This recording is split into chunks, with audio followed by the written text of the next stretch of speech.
ये कहानी है एक आदमी और उसकी 3 बेटियों की है। उसकी बीवी कुछ साल पहले वफात पा चुकी थी। उसकी तीनों बेटियां बहुत खूबसूरत थीं, मगर सबसे छोटी बेटी अपनी बहनों में सबसे ज्यादा समझदार थी। उसका नाम ज़ैनब था। करमदीन अपनी तीनों बेटियों से बहुत प्यार करता था। उसने कभी अपनी बेटियों को माँ की कमी महसूस नहीं होने दी। वह अपनी बेटियों की हर ख्वाहिश पूरी करता था। अब करमदीन की बेटियां बड़ी हो चुकी थीं और अपने पिता के लिए खुद से खाना बनाने लगी थीं। जब करमदीन काम के सिलसिले में बाहर जाता तो उसकी बेटियां उसके लिए खाना तैयार करके साथ दे देती। उसी गांव में एक बेवा औरत भी रहती थी जिसकी एक बेटी थी। उस बेवा की आदत थी कि वह हर घर में कुछ ना कुछ मांगने के लिए चली जाती थी। जब करमदीन की बेटियां अपने पिता के लिए खाना बनाती तो वह औरत अक्सर उसी समय उनके घर आग मांगने के लिए आ जाती। लेकिन करमदीन की सबसे छोटी बेटी ज़ैनब को वह बेवा औरत बिल्कुल भी अच्छी नहीं लगती थी। जब भी वह औरत उनके घर आती, ज़ैनब अपनी बहनों से कहती, यह औरत हमारे घर क्यों आती है? यह औरत बिल्कुल भी अच्छी नहीं है। बड़ी दोनों बहनें ज़ैनब को समझाती, देखो ये बेवा औरत है और गरीब है। अगर हमारे घर से आग ले जाती है तो इसमें तुम्हारा क्या नुकसान है?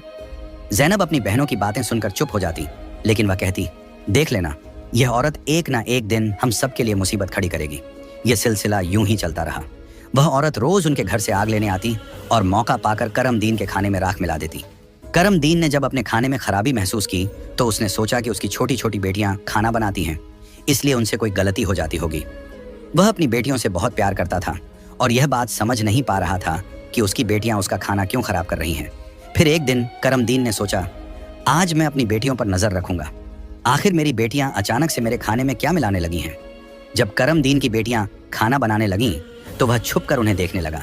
उसकी बड़ी बेटी साफ पानी से चावल धो रही थी, छोटी बेटी सालन बना रही थी और सबसे छोटी बेटी ज़ैनब बर्तन साफ कर रही थी, जिन बर्तनों में खाना डाला जाना था। कुछ ही देर में खाना पककर तैयार हो गया। खाने में कोई खराबी नहीं थी। करमदीन परेशान था, लेकिन फिर अचानक उसने जो देखा उससे उसके पैरों तले जमीन खिसक गई। उसने देखा कि वही बेवा औरत उनके घर आग लेने आई है और उसकी छोटी बेटी ज़ैनब उससे बहस कर रही है। वहीं उसकी दूसरी बहनें ज़ैनब को समझा रही थीं, कोई बात नहीं ज़ैनब, ये बेवा औरत है, इसे आग लेने दो, बड़ी बहन ने कहा। लेकिन उस बेवा औरत ने आग लेने के बहाने नजरें बचाकर करमदीन के खाने में राख मिला दी और सारा खाना खराब कर दिया। यह देखकर करमदीन को बहुत गुस्सा आया। दूसरे दिन करमदीन ने उस बेवा औरत को अपने घर बुलाया और गुस्से में पूछा, तुम्हारी हिम्मत कैसे हुई मेरा खाना खराब करने की? वह औरत बड़ी नाटकीय अंदाज में करमदीन के पास आई और उसके सीने पर हाथ फेरते हुए कहने लगी, अरे मैं तो यह देख रही थी कि तुम सच में अपनी बेटियों से प्यार करते हो या नहीं। खाना खराब होने पर तुम उन्हें डांटते हो या नहीं। लेकिन तुम तो बड़े अच्छे इंसान निकले, अपनी बेटियों से बहुत प्यार करने वाले। तुमने तो मेरी चोरी फौरन पकड़ ली। अब मुझे यकीन हो गया है कि तुम अपनी बेटियों से बहुत प्यार करते हो। आइंदा ऐसा कुछ नहीं होगा। करमदीन उसकी बातों और उसके नाटक पर यकीन करने लगा, क्योंकि वह बेवा औरत खूबसूरत थी। करमदीन उसके व्यवहार से प्रभावित होकर कुछ भी कहने की बजाय उसे अपनी पत्नी बनाने का फैसला कर बैठा। कुछ ही दिनों में उसने अपनी बेटियों की इजाजत के बिना उस बेवा औरत से शादी कर ली और उसे अपने घर ले आया। शादी के कुछ ही दिनों बाद वह बेवा औरत करमदीन की तीनों बेटियों से सख्त नफरत करने लगी। वह चाहती थी कि किसी भी तरह करमदीन की बेटियां इस घर से निकल जाएं। उसने उन्हें घर से निकालने के लिए तरह तरह के मंसूबे बनाने शुरू कर दिए। वह सोचती थी कि अगर बेटियां घर से चली जाएंगी तो वह और उसकी अपनी बेटी आराम से ऐश की जिंदगी जी सकेंगी। साथ ही करमदीन का पूरा ध्यान सिर्फ उसी और उसकी बेटी पर रहेगा। वह जानती थी कि करमदीन अपनी बेटियों से बहुत मोहब्बत करता है और उन्हें जरा भी दुखी नहीं देख सकता। उसकी अपनी बेटी हमेशा कीमती कपड़े पहनकर घूमती रहती थी, जिससे वह मॉडर्न लगती थी। लेकिन सौतेली माँ ने करमदीन की तीनों बेटियों को घर का सारा काम करने पर मजबूर कर दिया। वह उन्हें ठीक से पेट भर खाना भी नहीं देती थी और धीरे धीरे उनकी दूसरी जरूरतें भी कम कर दी। तीनों बहनें हर समय दुखी रहने लगी। एक दिन 2 बड़ी बहनें रो रही थीं, तो ज़ैनब अपनी बड़ी बहनों के पास आई और कहने लगी, प्यारी बहनों, आओ हम तीनों कहीं बाहर चलें ताकि हमारा दिमाग फ्रेश हो जाए। फिर वह तीनों बहनें घर से निकल गईं और चलते चलते एक जंगल में जा पहुंची। वहां एक घने दरख्त के नीचे बैठकर वे रो रो कर अपनी माँ को याद करने लगी। इतने में उनके पास से एक अल्लाह वाले बुजुर्ग का गुजर हुआ। ज़ैनब जमीन पर बैठी रो रही थी और कह रही थी, ऐ मेरे अल्लाह, हम मजलूम लड़कियां हैं और बहुत दुखी हैं।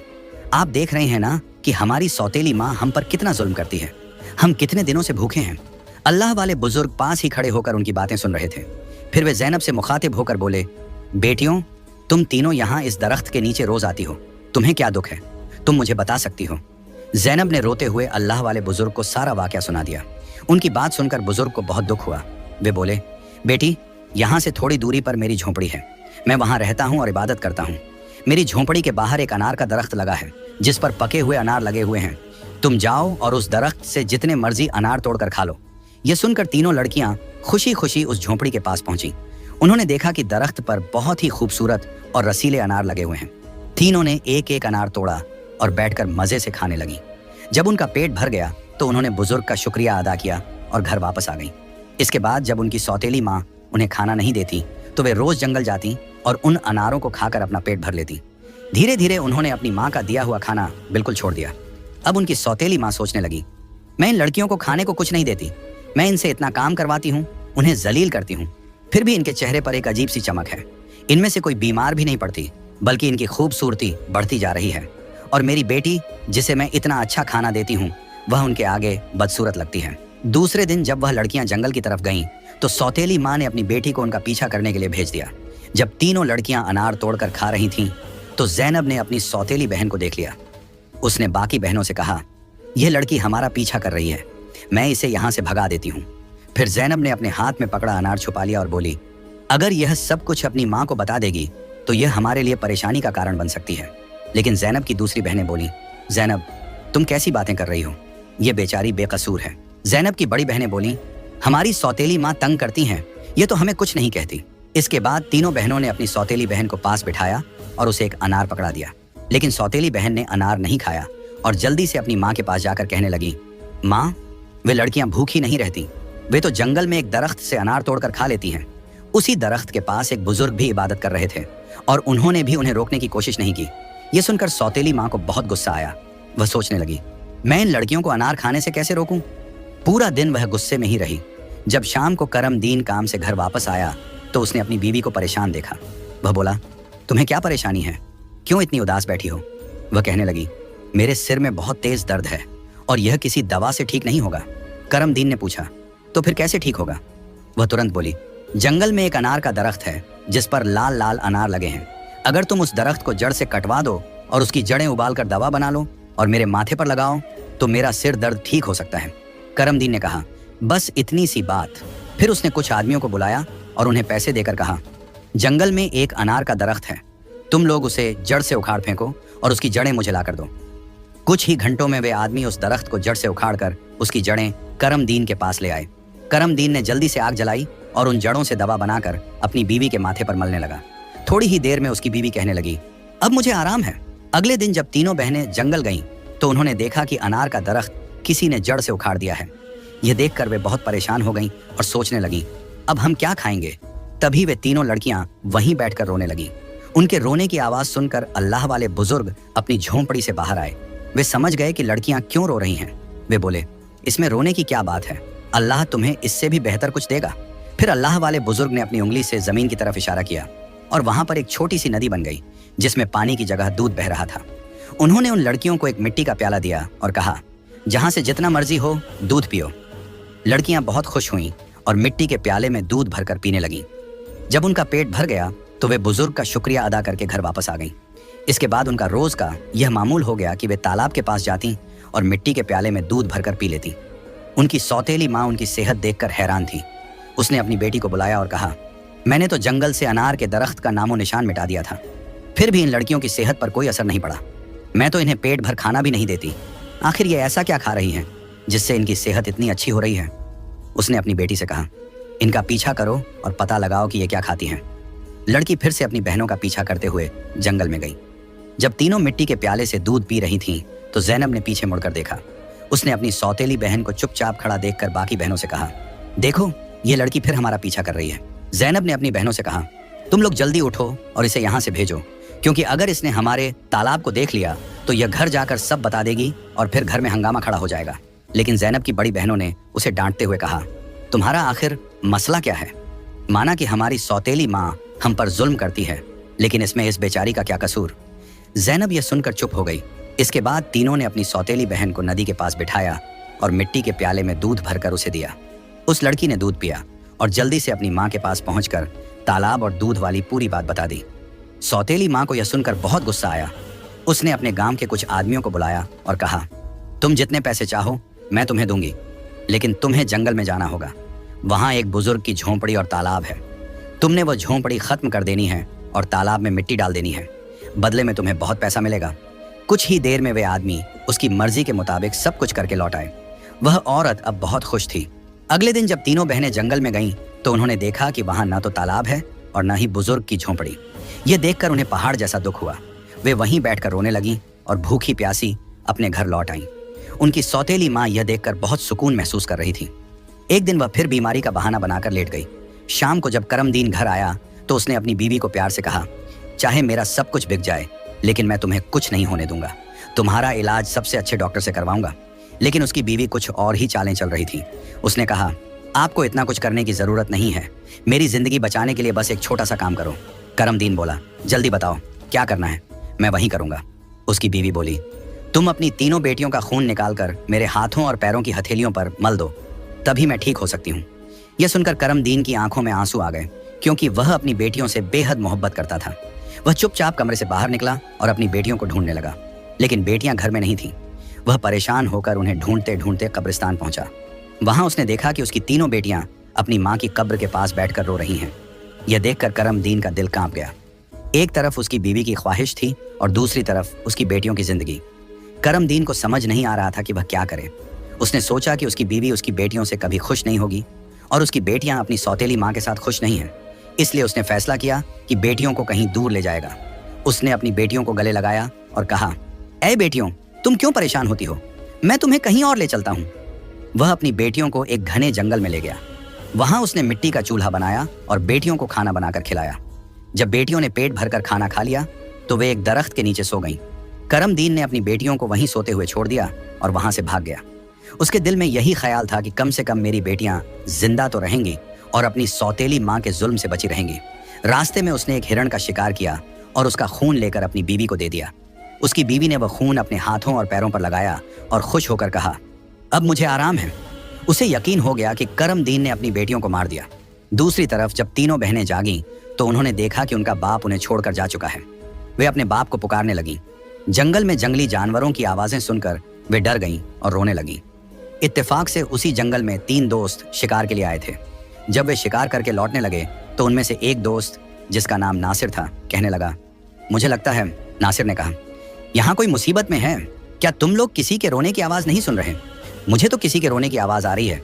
चलो जल्दी से देखते हैं, शायद किसी को हमारी मदद की जरूरत हो। फिर तीनों दोस्त आवाज की दिशा में चल पड़े। आगे जाकर उन्होंने देखा कि 3 खूबसूरत लड़कियां बैठी हुई रो रही हैं। नासिर आगे बढ़ा और उनसे पूछा, तुम यहाँ अकेली क्या कर रही हो और इतना क्यों रो रही हो? ज़ैनब ने नासिर को अपनी पूरी कहानी सुना दी। लड़कों को उन पर बड़ा तरस आया। वे आपस में कहने लगे, क्यों ना हम इन लड़कियों से शादी कर लें?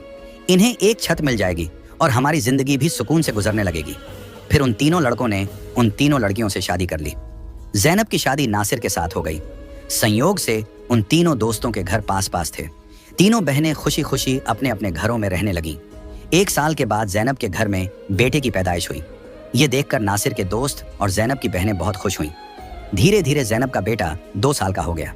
एक दिन नासिर ने अपने दोस्तों से कहा, मेरा आज फिर जंगल में शिकार करने का मन हो रहा है, चलो शिकार पर चलते हैं। लेकिन उसके दोस्तों ने मना कर दिया और कहा, हमें तो किसी जरूरी काम से जाना है, हम तुम्हारे साथ जंगल नहीं जा सकते। नासिर ने ज़ैनब से इजाजत ली और अकेला ही जंगल में शिकार के लिए चला गया। लेकिन इसके बाद कई दिन गुजर गए और नासिर घर वापस नहीं आया। ज़ैनब बहुत परेशान हो गई। उसकी बहनें भी उसकी चिंता देखकर चिंतित हो गईं। ज़ैनब के जीजा नासिर के दोस्त ने उसे तसल्ली देते हुए कहा, तुम फिक्र मत करो, हम नासिर को ढूंढकर जरूर वापस लाएंगे। लेकिन करनी खुदा की यह हुई कि नासिर के दोस्त भी उसे ढूंढने जंगल गए, लेकिन वे भी वापस नहीं लौटे। उन तीनों बहनों पर एक बार फिर से गम का पहाड़ टूट पड़ा। एक दिन ज़ैनब अपने बेटे को सुला रही थी कि दरवाजे पर दस्तक हुई। उसने जल्दी से जाकर दरवाजा खोला तो क्या देखती है कि एक बुजुर्ग फकीर जिसने हरे रंग के कपड़े पहने हुए थे दरवाजे पर खड़ा है। ज़ैनब उसे देखकर बोली, बाबा, मेरा शौहर घर पर नहीं है, मैं आपको घर में आने की इजाजत नहीं दे सकती। जब मेरा शौहर आएगा तब आप आ जाना। उस पर फकीर बोला, बेटी, मुझे बहुत भूख लगी है, किसी भूखे को खाना खिलाने में क्या हर्ज है। ज़ैनब ने मजबूरी में उस फकीर को घर में बुला लिया और उसके लिए खाना बनाने लगी। लेकिन वह जादूगर फकीर बुरी नजरों से ज़ैनब को देखता रहा। फिर वह जादूगर उठकर ज़ैनब के करीब आया और बोला, सुनो लड़की, तुम मुझे बहुत अच्छी लगती हो, अपने बेटे को छोड़ दो और मुझसे शादी कर लो। ज़ैनब डर के मारे कांपने लगी और बोली, बाबा, आप कैसी बातें कर रहे हैं? मैं शादीशुदा हूँ और एक बच्चे की माँ हूँ, आपकी हिम्मत कैसे हुई ऐसा कहने की? यह सुनकर जादूगर फकीर को गुस्सा आ गया। उसने अपने जादू से ज़ैनब को कुतिया बना दिया और उसके गले में रस्सी डालकर खींचते हुए ले जाने लगा। इधर जैनब का बेटा जोर जोर से रो रहा था। जैनब की बहनों ने जब उसके बेटे के रोने की आवाज सुनी तो वे भागती हुई उसके घर आईं। उन्होंने जल्दी से जैनब के बेटे को गले लगाया और अपनी बहन को घर में ढूंढने लगी, लेकिन उन्हें जैनब कहीं नजर नहीं आई। उनकी सौतेली माँ के बाद अब जैनब भी गायब हो चुकी थी। वक्त इसी तरह गुजरता रहा। अब जैनब को गुम हुए भी 14 साल का लंबा वक्त गुजर चुका था। इस दौरान जैनब का बेटा जवान हो चुका था। उसे उसकी दोनों खालाओं ने मिलकर पाला था। एक दिन जैनब की खालाओं ने उसे उसकी माँ के बारे में सारी सच्चाई बताई। यह सुनकर वह बहुत परेशान हो गया और बोला, खाला, आज मैं अपने माँ बाप को जरूर ढूंढने जाऊंगा। उसकी खालाओं ने उसे समझाते हुए कहा, बेटा, जो होना था वह हो चुका। जिन्हें जाना था वे चले गए। अब हम तुम्हें नहीं खोना चाहती। हमारे शौहर भी जंगल गए थे और वे भी कभी वापस नहीं आए। अगर तुम भी चले गए तो हम किसके सहारे जीएंगे? लेकिन लड़के ने कहा, खाला, आप फिक्र मत कीजिए, मैं अपने बाप और बाकी सबको ढूंढकर वापस जरूर लाऊंगा। फिर वह लड़का जंगल की तरफ निकल पड़ा। कई दिनों तक जंगल में इधर उधर भटकता रहा, लेकिन उसे कुछ समझ नहीं आया कि वह अपने माँ बाप को कहाँ ढूंढे। इसी तरह तलाश करते करते वह एक ऐसे इलाके में पहुंचा जो पूरी तरह पत्थरों का इलाका था। वहां उसने पत्थर की इमारतें देखी और एक खूबसूरत छोटा सा पत्थर का घर देखा। वह गौर से उस घर को देख रहा था कि तभी उस घर से एक बुजुर्ग बाहर आए और बोले, बेटा, तुम यहाँ नए लगते हो, तुम्हें इस खतरनाक इलाके में आने की क्या जरूरत थी? लड़के ने जवाब दिया, बाबा जी, मैं अपने माँ बाप और ताया जी को ढूंढने के लिए यहाँ आया हूँ। मेरी माँ को एक जादूगर ने कुतिया बनाकर अपने साथ ले गया था। अल्लाह वाले बुजुर्ग बोले, बेटा, यह इलाका एक बहुत बड़े जादूगर का है। वह बहुत ताकतवर है। जो भी उससे पंगा लेता है या उसे बेइज्जत करता है, वह उसे पत्थर का बना देता है। ये जो तुम अपने इर्द गिर्द पत्थर देख रहे हो, ये भी कभी इंसान थे। जादूगर ने इन्हें पत्थर बना दिया। कुछ साल पहले यहाँ एक नौजवान आया था। उसके बाद उसके पीछे 2 और नौजवान आए। जादूगर ने उन्हें पेड़ और पत्थर में बदल दिया और उसने एक नेक पाकीज़ा लड़की को भी 12 साल से कैद करके रखा है। वह जादूगर उस लड़की से शादी करना चाहता है, लेकिन वह लड़की किसी भी तरह मान नहीं रही। बुजुर्ग की बातें सुनकर लड़का सोचने लगा, यकीनन यह लड़की मेरी माँ है और ये लोग मेरे ही परिवार के लोग हैं। आखिरकार मैंने अपनों को ढूंढ ही लिया। इसके बाद लड़के ने बुजुर्ग को अपनी सारी कहानी बताई और कहा, बाबा जी, आप मेरी मदद करें। इन लाचार लोगों को बचाने का कोई तरीका बताएं। बुजुर्ग, जिनकी झोंपड़ी को कभी जैनब की सौतेली माँ ने जला दिया था, मुस्कुराए और बोले, बेटा, अल्लाह हमेशा नेक दिल वालों की मदद करता है। तुम्हें हिम्मत नहीं हारनी चाहिए। अल्लाह वाले बुजुर्ग मजबूरन इस खतरनाक इलाके में आकर रहने लगे। उन्होंने लड़के से वादा किया, मैं तुम्हारा साथ जरूर दूंगा। बुजुर्ग सोचने लगे, क्या पता इस लड़के की माँ को छुड़वाने से बाकी कैदियों को भी जादूगर की कैद से आजादी मिल जाए। बुजुर्ग ने बाकी गांव वालों को बताया, यह मेरा पोता है जो दूसरे गांव से मुझसे मिलने आया है। जब जादूगर को शक हुआ कि गांव में कोई नया लड़का आया है, तो वह तुरंत अल्लाह वाले बुजुर्ग के पास पहुंचा और पूछने लगा, यह कौन है? बुजुर्ग ने जवाब दिया, यह मेरा पोता है। इस तरह जादूगर और लड़के की मुलाकात हुई। लड़का अपनी पहचान छुपाकर जादूगर से मिलने लगा। जादूगर ने लड़के को देखकर कहा, तुम बहुत समझदार लगते हो और अपने दादा की तरह नेक और मासूम हो। कल तुम मेरा एक काम करोगे, मैं तुम्हें एक इमारत में भेजूंगा जहां एक लड़की को मेरा पैगाम देना है। मैं उससे शादी करना चाहता हूँ। लड़का समझ गया कि वह अपनी माँ से मिलने जा रहा है। वह बहुत खुश हुआ और सोचने लगा कि वह अपनी माँ के लिए फूल ले जाएगा। उसने योजना बनाई कि वक्त आने पर वह अपनी माँ को पहचानने के लिए अपनी पहचान जाहिर करेगा। जैनब की शादी के वक्त नासिर ने उसे एक अंगूठी दी थी जिस पर उसका नाम लिखा हुआ था। बाद में जैनब ने वह अंगूठी अपने बेटे को पहना दी थी। सालों बाद वह अंगूठी बढ़ाकर दोबारा बनाई गई और लड़के ने अब भी वही अंगूठी पहनी हुई थी। अल्लाह वाले बुजुर्ग ने लड़के से कहा, अपनी अंगूठी को फूलों के गुलदस्ते में छुपा दो। जब तुम्हारी माँ इसे देखेगी तो वह तुरंत तुम्हें पहचान लेगी। लेकिन यह काम आसान नहीं होगा। जादूगर ने जैनब की निगरानी के लिए एक चौकीदार तैनात कर रखा है जो हर वक्त सख्ती से नजर रखता है। जादूगर अल्लाह वाले बुजुर्ग की बहुत इज्जत करता था और उनके पोते को नेक समझता था। उसने लड़के को गुलदस्ता देकर रोजाना जैनब के पास भेजना शुरू कर दिया। लड़के की कम उम्र महज 14 साल की वजह से जादूगर को उस पर कोई शक नहीं हुआ। जैनब को एक कमरे में कैद करके रखा गया था जहां किसी मर्द को जाने की इजाजत नहीं थी। लड़का रोजाना गुलदस्ता लेकर जैनब के पास जाता और वहां जादूगर की एक दासी हमेशा जैनब के साथ रहती। एक दिन किस्मत ने लड़के का साथ दिया। ऐसा मौका मिला जब कमरे में जैनब के सिवा कोई नहीं था। लड़के ने जल्दी से अपनी उंगली से अंगूठी उतारी और फूलों के गुलदस्ते में छुपाकर जैनब के कदमों में रख दिया। जैसे ही गुलदस्ता जमीन पर रखा, अंगूठी की आवाज हुई। जैनब ने हैरानी से गुलदस्ता उठाया और फूलों में बंधी अंगूठी को पहचान लिया। यह वही अंगूठी थी जो उसने सालों पहले अपने बेटे को पहनाई थी। जैनब की नजरें फौरन गुलदस्ता लाने वाले लड़के की तरफ उठी। दोनों की नजरें मिलते ही हकीकत साफ हो गई। जादूगर ने जैनब को कैद कर रखा था, लेकिन उसका बेटा अपनी माँ को आजाद कराने का मंसूबा बनाने लगा। जैनब ने जादूगर से शादी की रजामंदी जताई और उसकी ताकत का राज मालूम किया। जादूगर ने बताया कि उसकी जान एक तोते में है जो एक पिंजरे में बंद है और एक घने जंगल के दरख्त के नीचे सख्त पहरे में रखा गया है। जैनब ने यह राज अपने बेटे को बताया, लेकिन उसे खतरे से बचाने के लिए जाने से मना किया। फिर भी बेटे ने अपनी माँ को यकीन दिलाया कि वह कामयाब होकर लौटेगा। कई दिनों की मशक्कत के बाद वह जंगल में पहुंचा। एक मौका देखकर उसने तोते को पिंजरे से निकाल लिया और जादूगर की इमारत तक वापस ले आया। जादूगर उसे देखकर तोते की वापसी की भीख मांगने लगा। लड़के ने चालाकी से जादूगर से सभी कैदियों को आजाद करवाया। इसके बाद उसने तोते के पंख खींचे, जिससे जादूगर की ताकत खत्म हो गई। अंत में उसने तोते की गर्दन मरोड़ दी, जिससे जादूगर मर गया। लड़के ने अपनी माँ जैनब, पिता नासिर और बाकी सभी कैदियों को आजाद कराया। फिर वह सब अल्लाह वाले बुजुर्ग के पास पहुंचे। सब ने बुजुर्ग का शुक्रिया अदा किया और अपने घर लौट आए। जैनब की बहनें अपने शौहर से मिलकर बहुत खुश हुईं, जो जादूगर की कैद में सालों तक रहे थे। उनके पिता, जो अपनी बेटियों को खोने के गम में डूबे थे, उन्हें सही सलामत देखकर खुशी से रोने लगे। उन्होंने बेटियों से माफी मांगी और बताया कि उनकी बीवी की साजिशों की वजह से यह सब हुआ। बेटियों ने अपने पिता को तसल्ली दी और कहा, हम अपनी जिंदगियों से खुश हैं। उनके पिता ने बताया कि उनकी सौतेली माँ, जो उन पर जुल्म करती थी, एक गंदी बीमारी का शिकार होकर इस दुनिया से चली गई। इसके बाद सब ने खुशी और सुकून के साथ अपनी जिंदगी गुजारनी शुरू की।